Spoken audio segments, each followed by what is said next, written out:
अगर मैं कहूँ कि हमारे अंदर आज भी एक विलुप्त हो चुके निएंडरथल का अंश जिंदा है, तो शायद यकीन करना थोड़ा मुश्किल लगे। बिल्कुल। या फिर हमारा दिमाग इसलिए इतना बड़ा और जटिल हो पाया क्योंकि हमारे पूर्वजों ने खूंखार शिकारियों की जूठन खाना सीख लिया था। मतलब अक्सर जब हम आईने में देखते हैं तो हमें बस एक चेहरा दिखाई देता है, 2 आंखें, एक नाक, सब कुछ बहुत ही मुकम्मल सा लगता है ना। हाँ, एक फाइनल प्रोडक्ट होने का भ्रम होता हमें। बिल्कुल। लेकिन अगर इसे जैविक और ऐतिहासिक नजरिए से देखा जाए तो वो अक्स कोई अंतिम परिणाम नहीं है। मतलब वो एक जीता जागता म्यूजियम है जहां हर एक हिस्सा हमारी आंखों की बनावट से लेकर खून की एक एक बूंद तक लाखों सालों के संघर्ष की कहानी सुना रहा है। और आज के हमारे इस डीप डाइव का मिशन भी ठीक यही है। आज हम उपलब्ध साक्ष्यों और जैविक अनुसंधानों के आधार पर मानव विकास यानी ह्यूमन एवोल्यूशन की इस अद्भुत कहानी को डिकोड करने वाले हैं। हम ये समझेंगे कि आज के आधुनिक मनुष्य आखिर कहाँ से आए हैं। सही कहा। तो ठीक है, चलिए इसे विस्तार से समझते हैं। तो इवोल्यूशन को समझने के लिए सबसे पहली और सबसे जरूरी बात ये ध्यान में रखनी है कि ये कोई सीधी रेखा नहीं है। मतलब ऐसा नहीं है कि एक जीव रातों रात दूसरे में बदलता चला गया। ये एक विशाल घने पेड़ की तरह है जिसकी अनगिनत शाखाएं हैं, कुछ कट जाती हैं और कुछ आगे बढ़ती हैं। और हमारी ये चर्चा शुरू होती है उस शाखा से जहां हमारे सबसे करीबी जीवित रिश्तेदार आज भी मौजूद हैं। और ये जानना इसलिए भी अहम है क्योंकि विकास सिर्फ इतिहास नहीं है, ये समझने के लिए है कि आज हम जो कुछ भी है वो ऐसा क्यों है। तो इंसानों को समझने के लिए हमें सबसे पहले उन जीवों को देखना होगा जो आज हमारे आसपास हैं, जैसे होमिनिड्स यानी ग्रेट एप्स। बिल्कुल, जैसे चिंपैंजी, गोरिल्ला और ओरंगुटान। हाँ, और ये वाकई हैरानी की बात है कि चिंपैंजी के साथ हमारा 99% डीएनए मेल खाता है। 99%? हाँ, गोरिल्ला के साथ 98% और ओरंगुटान के साथ 97%। और ये समानता सिर्फ डीएनए के नंबरों तक सीमित नहीं है। अगर हम गहराई से शारीरिक बनावट को देखें तो हम सभी होमिनिड्स में पूंछ नहीं होती। सही बात है। इसके अलावा हम 2 पैरों पर चलने में सक्षम हैं, जिसे बाइपेडलिज्म कहते हैं। यहां तक कि हमारे ब्लड ग्रुप भी एक जैसे हैं, ए, बी, AB और O। अरे वाह! और एक बहुत ही दिलचस्प व्यवहारिक समानता ये भी है कि जब इन ग्रेट एप्स को गुदगुदी की जाती है ना, तो ये बिल्कुल हमारी तरह ही हंसने जैसी आवाजें निकालते हैं। सच में? मतलब वो गुदगुदी पर रिएक्ट करते हैं? हाँ बिल्कुल, जो एक गहरे मनोवैज्ञानिक जुड़ाव का संकेत है। मैं तो इस पूरे इवोल्यूशन ट्री को कंप्यूटर के नेस्टेड फोल्डर्स की तरह देखती हूँ। अच्छा, वो कैसे? मतलब सबसे छोटा और सबसे अंदर का फोल्डर होमिनिड्स का है, जहाँ समानताएं सबसे ज्यादा है। फिर उसके बाहर एक बड़ा फोल्डर आता है होमिनॉइड्स का, जिसमें गिब्बन भी शामिल हो जाते हैं। समझ गया। और उससे बड़ा फोल्डर एंथ्रोपॉइड्स का है, जहाँ बंदर जुड़ते हैं। और फिर सबसे बड़ा फोल्डर आता है प्राइमेट्स का, जिसमें टार्सियर और लेमूर जैसे जीव भी आ जाते हैं। बहुत ही बढ़िया एनालॉजी है ये। और अगर हम उसी प्राइमेट्स वाले सबसे बड़े फोल्डर के इतिहास में करीब 60 मिलियन वर्ष पीछे जाएं, तो हमें पॉजिटोरियस नाम का एक चूहे जैसा जीव मिलता है। चूहे जैसा? हाँ, ये वो समय था जब डायनासोर खत्म हो चुके थे और छोटे स्तनधारी जीव पेड़ों पर अपना जीवन बिता रहे थे। ओके। तो पेड़ों पर रहने की इसी जरूरत ने प्राइमेट्स में हाथों की पकड़ या ग्रास्पिंग लिम्स का विकास किया। मतलब टहनियों को पकड़ने के लिए। लाइटर। बिल्कुल। उंगलियों का मुड़ना और अंगूठे का बाकी उंगलियों के विपरीत दिशा में होना, ताकि फलों तक पहुंचा जा सके। ये वो डिजाइन था जिसने भविष्य में हमारे औजार पकड़ने की नींव रखी। लेकिन पेड़ों पर रहने की आजादी तो ठीक थी, पर मैंने पढ़ा है कि करीब 25 मिलियन वर्ष पहले प्रोकॉन्सल नाम के प्राइमेट्स के साथ एक अजीब घटना घटी थी। हाँ, बहुत ही महत्वपूर्ण घटना, जिसने विकास की दिशा ही बदल कर रख दी।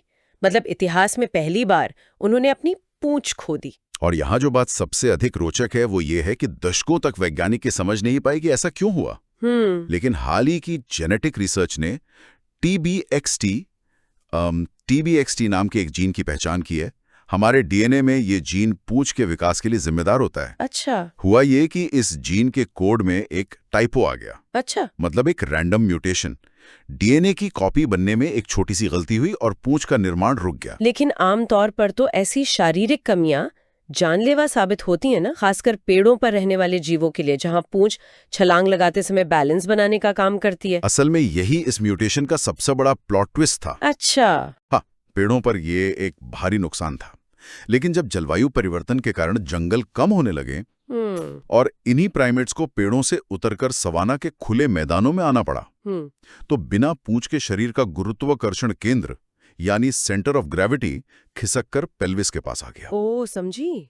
इसी वजह से हमारे पूर्वजों के लिए अपने 2 पैरों पर सीधा खड़ा होना और चलना मुमकिन हो पाया। यानी हमने अपनी पूंछ खोई नहीं, बल्कि 2 पैरों पर चलने के लिए उसे एक तरह से ट्रेड ऑफ कर दिया। बिल्कुल सटीक बात कही आपने। शरीर के एक हिस्से का खोना असल में 2 पैरों पर चलने के लिए एक बहुत बड़ा अपग्रेड साबित हुआ। और जब पूंछ गायब हुई और हम पूरी तरह से 2 पैरों पर खड़े हुए, तो हमारे हाथ हमेशा के लिए आजाद हो गए। हाँ, और इन आजाद हाथों ने पूरी कहानी बदल कर रख दी। अगर हम जीवाश्मों के रिकॉर्ड को देखें तो 4.4 मिलियन वर्ष पहले आर्डिपिथेकस रैमिडिस थे, जो पेड़ों पर भी चढ़ते थे और कभी-कभी 2 पैरों पर भी चलते थे। फिर ऑस्ट्रेलोपिथेकस अफेरेंसिस आए, जिनकी एक बहुत मशहूर फॉसिल को लूसी नाम दिया गया है। हाँ, लूसी बहुत फेमस है। ये 3.7 से 3 मिलियन वर्ष पहले पूरी तरह से 2 पैरों पर चलते थे और प्राकृतिक रूप से नुकीले पत्थरों का इस्तेमाल भी करने लगे थे। और इसके बाद करीब 2.5 से 1.5 मिलियन वर्ष पहले होमो हैबिलिस का दौर आया। ओके। होमो हैबिलिस का लैटिन में मतलब ही होता है हैंडीमैन, यानी ऐसा जीव जो अपने हाथों का कुशलता से इस्तेमाल करके पत्थर के औजार बना सकता है। मतलब वो खुद औजार गढ़ रहे थे। बिल्कुल। ये सिर्फ प्राकृतिक पत्थरों का इस्तेमाल नहीं कर रहे थे, बल्कि पत्थरों को आपस में टकराकर धारदार किनारे बना रहे थे। पर एक सवाल है मेरा, अगर हम होमो हैबिलिस को देखें तो उनकी ऊंचाई सिर्फ 3-4 फीट के आसपास थी। हाँ, काफी छोटे थे वो। और वे जिस खुले मैदान में रह रहे थे, वहां उस समय बड़े-बड़े खूंखार जंगली जानवर हुआ करते थे। इतने छोटे कद और बिना किसी प्राकृतिक हथियार के, जैसे बड़े दांत या पंजे, वो बचे कैसे? ये बहुत ही क्रिटिकल सवाल है। जाहिर है वे ताकत के बल पर बड़े जानवरों का शिकार तो नहीं कर सकते थे, तो क्या वे अपनी बुद्धिमानी से शिकारियों के छोड़े हुए मांस का इस्तेमाल कर रहे थे? मतलब स्कैवेंजर बन गए थे? अगर हम इसे व्यापक संदर्भ से जोड़कर देखें तो ये सिर्फ जूठन खाने या स्कैवेंजर होने की बात नहीं थी। यहीं पर उनके बनाए धारदार पत्थर के औजार काम आए। अच्छा, वो कैसे? जब शेर या चीते शिकार का मांस खाकर चले जाते थे तो हड्डियों का ढांचा बच जाता था। बाकी जानवर उन हड्डियों को नहीं तोड़ सकते थे, लेकिन होमो हैबिलिस ने अपने पत्थरों से उन बड़ी हड्डियों को तोड़कर उनके अंदर का बोन मैरो यानी अस्थि मज्जा निकालना शुरू कर दिया। अरे वाह! और बोन मैरो शुद्ध फैट और ऊर्जा का बहुत बड़ा खजाना है। ये तो कैलोरी का एक जैकपॉट लगने जैसा था। बिल्कुल, एक न्यूट्रिशनल गोल्ड माइन। और इस हाई एनर्जी डाइट का सीधा असर हमारे शरीर के डिजाइन पर पड़ा। मतलब जब शरीर को पचाने में आसान और उच्च ऊर्जा वाला खाना मिलने लगा, तो उसे भोजन पचाने के लिए बड़े और लंबे आंतों की जरूरत नहीं रही। सही कहा। हमारा पाचन तंत्र छोटा हो गया और वहां से बची हुई उस अतिरिक्त ऊर्जा ने हमारे मस्तिष्क का आकार बढ़ाना शुरू कर दिया। पेट छोटा हुआ और दिमाग बड़ा हो गया। इसे जीव विज्ञान में एक्सपेंसिव टिश्यू हाइपोथेसिस कहा जाता है। ओके। दिमाग शरीर का बहुत ज्यादा ऊर्जा सोखने वाला अंग है। बिना उच्च कैलोरी वाले भोजन के एक बड़ा दिमाग विकसित हो ही नहीं सकता था। लेकिन इस बड़े होते दिमाग की भूख बढ़ती जा रही थी, जिसे और भी ज्यादा ऊर्जा की आवश्यकता थी। और इसी आवश्यकता ने मानव इतिहास के सबसे बड़े तकनीकी आविष्कार को जन्म दिया, आग का नियंत्रण। हाँ, 1.9 मिलियन वर्ष पहले होमो इरेक्टस का उदय हुआ। ये पहले पूर्वज थे जिन्होंने अफ्रीका से बाहर कदम रखा और एशिया तक का सफर तय किया। बिल्कुल। इनके पैर लंबे थे, पसीना निकालने के लिए शरीर पर बालों की कमी थी, जिससे वे तपती दोपहर में लंबी दूरी तक दौड़ सकते थे। और दक्षिण अफ्रीका की एक गुफा में 1 मिलियन वर्ष से भी पुराने साक्ष्य मिले हैं, जो बताते हैं कि इन्होंने आग को नियंत्रित करना सीख लिया था। और आग पर मांस पकाना केवल स्वाद के लिए नहीं था, ये क्रांतिकारी जैविक बदलाव था। यहाँ पे बात सच में बहुत दिलचस्प हो जाती है, क्योंकि आग पर खाना पकाना असल में शरीर के बाहर पाचन यानी एक्सटर्नल डाइजेशन करने जैसा था। बिल्कुल सही। आग ने मांस और कंदमूल को नरम कर दिया, जिससे चबाने और पचाने में शरीर की काफी ऊर्जा बच गई। और जब खाना नरम हो गया तो हमें उसे चबाने के लिए बहुत भारी और मजबूत जबड़ों की जरूरत नहीं रही। लॉजिकल है। हमारे जबड़े की मांसपेशियां छोटी हो गई, जिससे हमारी खोपड़ी के भीतर मस्तिष्क को फैलने के लिए और ज्यादा जगह मिल गई। उसी बची हुई ऊर्जा और खोपड़ी में मिली नई जगह ने चमत्कार किया। मतलब दिमाग का साइज और बढ़ गया। हाँ, होमो इरेक्टस के मस्तिष्क का आकार बढ़कर 900 सीसी तक हो गया। वे आग के चारों ओर बड़े समूहों में रहने लगे, रात के अंधेरे में सुरक्षा मिली और उनके बीच एक प्रोटो लैंग्वेज यानी आदिम भाषा का जन्म हुआ। और इसी विकासक्रम ने आगे चलकर करीब 3 लाख वर्ष पहले होमो सेपियंस यानी वाइज मैन को जन्म दिया। मस्तिष्क का आकार 1350 सीसी तक पहुंच गया और यहीं से अमूर्त सोच, भाषा और रचनात्मक कला की शुरुआत हुई। लेकिन जब होमो सेपियंस ने दुनिया के अलग अलग हिस्सों में अपने कदम बढ़ाए तो वे इस धरती पर अकेले इंसान नहीं थे। हाँ, विकास कोई सीधी रेखा तो है नहीं जहाँ एक प्रजाति खत्म हो और दूसरी शुरू हो जाए। बिल्कुल, हमारे समानांतर हमारी एक चचेरी प्रजाति भी विकास कर रही थी, निएंडरथल। होमो निएंडरथालिसिस। हाँ, करीब 4 लाख वर्ष पहले से लेकर 40,000 वर्ष पहले तक उनका वजूद रहा। वे मुख्य रूप से यूरोप और एशिया के बेहद ठंडे इलाकों में रहते थे। ओके। उनके शरीर ने कड़ाके की ठंड के अनुकूल खुद को पूरी तरह से ढाल लिया था। उनका कद सेपियंस के मुकाबले थोड़ा छोटा लेकिन गठीला था ताकि शरीर की गर्मी बाहर ना निकले। उनकी नाक बहुत चौड़ी और बड़ी थी ताकि बर्फीली हवा फेफड़ों तक पहुंचने से पहले ही गर्म हो सके। अक्सर पॉपुलर कल्चर में ये धारणा होती है ना कि निएंडरथल बेवकूफ गुफावासी थे जो बस डंडे लेकर चलते थे। हाँ, ये बहुत बड़ा मिथक है। लेकिन ऐतिहासिक साक्ष्य इस धारणा को पूरी तरह से नकार देते हैं। वे बहुत बुद्धिमान थे।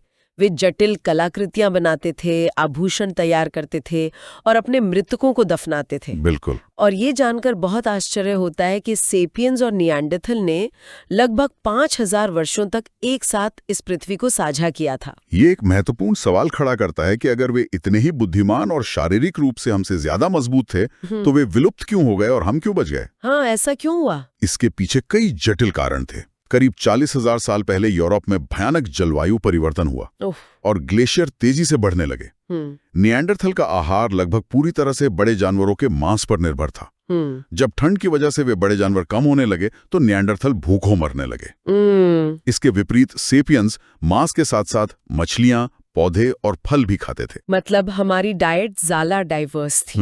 और उनका एक व्यापार नेटवर्क भी था जो अकाल के समय एक दूसरे की मदद करने के काम आता था। एक और बहुत ही अनोखा कारण उनके दिमाग की बनावट में छिपा था जो मैंने पढ़ा था। अच्छा। हाँ, निएंडरथल ठंडे इलाकों में रहते थे जहाँ सर्दियों में दिन बहुत छोटे होते थे और रोशनी कम होती थी। उस कम रोशनी में देखने के लिए उनकी आंखें बड़ी हो गई थी। सही है। तो बड़ी आंखों के कारण उनके मस्तिष्क का विजुअल प्रोसेसिंग हिस्सा बहुत बड़ा हो गया था। लेकिन दिमाग का आकार तो सीमित था ना, तो इसकी कीमत उन्हें इस रूप में चुकानी पड़ी कि जटिल सामाजिक संबंध बनाने वाला हिस्सा छोटा रह गया। ओह, ये बहुत ही दिलचस्प पॉइंट है। और इसका सीधा असर उनके समाज पर पड़ा। वे सेपियंस की तरह बड़े समूहों या कबीलों में काम नहीं कर पाए। उनकी कुल आबादी एक समय में यूरोप में शायद 5,000 के आसपास ही सिमट कर रह गई। बहुत कम। हाँ, और छोटे समूहों में रहने के कारण उनमें आनुवांशिक विविधता बहुत कम हो गई, जिसने उन्हें बीमारियों के प्रति कमजोर बना दिया। पर क्या वे पूरी तरह विलुप्त हो गए? मतलब जब हाल ही में आधुनिक मानव के डीएनए का विश्लेषण किया गया तो एक चौंकाने वाली बात सामने आई। हाँ, निएंडरथल डीएनए के बारे में। बिल्कुल। आज अफ्रीका के बाहर रहने वाले लगभग सभी इंसानों में 2% निएंडरथल डीएनए मौजूद है। 2%? हाँ, यानी जब सेपियंस और निएंडरथल साथ रह रहे थे तो उनके बीच संबंध भी बने। उनका एक छोटा सा हिस्सा आज भी हमारे भीतर जिंदा है। ये सच में कमाल की बात है। हमारी त्वचा, हमारे बाल और यहाँ तक कि हमारा इम्यून सिस्टम, कई मामलों में ये निएंडरथल डीएनए आज भी हमें प्रभावित कर रहा है। तो इस सब का आखिर मतलब क्या है? अगर ठंड, अलग अलग तरह के भोजन और अन्य प्रजातियों के साथ मेल जोल ने शुरुआती पूर्वजों के शरीर को इतना आकार दिया, तो क्या आज भी हमारा शरीर बदल रहा है? मतलब क्या विकास अभी भी चल रहा है? 100%। विकास कोई ऐसी प्रक्रिया नहीं है जो एक बार पूरी हो गई और फिर हमेशा के लिए रुक गई। यह आज भी जारी है। त्वचा के रंग का ही उदाहरण ले लीजिए।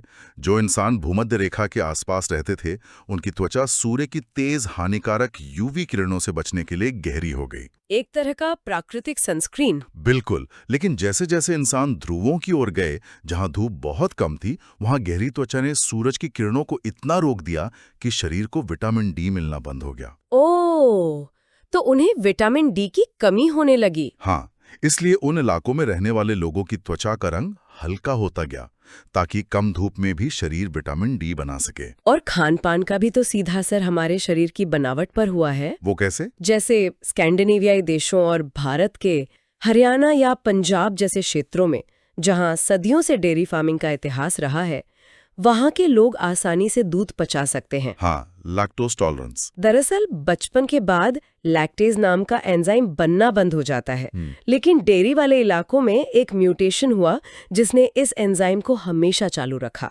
ये बहुत ही सटीक उदाहरण है। इसके विपरीत जापान और दक्षिण कोरिया जैसे क्षेत्रों में, जहां ऐतिहासिक रूप से डेयरी का चलन नहीं था, आज भी बड़ी आबादी लैक्टोज इंटॉलरेंट है। उनका शरीर दूध पचाने के लिए विकसित ही नहीं हुआ। बिल्कुल। इसी तरह कड़ाके की ठंड और बर्फीली हवाओं से बचने के लिए साइबेरिया के लोगों की आंखों के आसपास फैट की एक परत विकसित हो गई, जिसे एपिकेंथिक फोल्ड कहते हैं। और विकास हमेशा लाखों सालों का ही इंतजार नहीं करता ना। पर्यावरण में अचानक आए बदलाव बहुत जल्दी असर दिखाते हैं। सही बात है। बेहतर पोषण और रहन सहन में सुधार के कारण पिछले 100 सालों के भीतर ही दक्षिण कोरियाई महिलाओं के औसत कद में 8 इंच की वृद्धि देखी गई है। 8 इंच? ये बहुत बड़ा बदलाव है। ये सोचकर रोंगटे खड़े हो जाते हैं कि हमारा शरीर असल में एक जीवित ऐतिहासिक नक्शा है।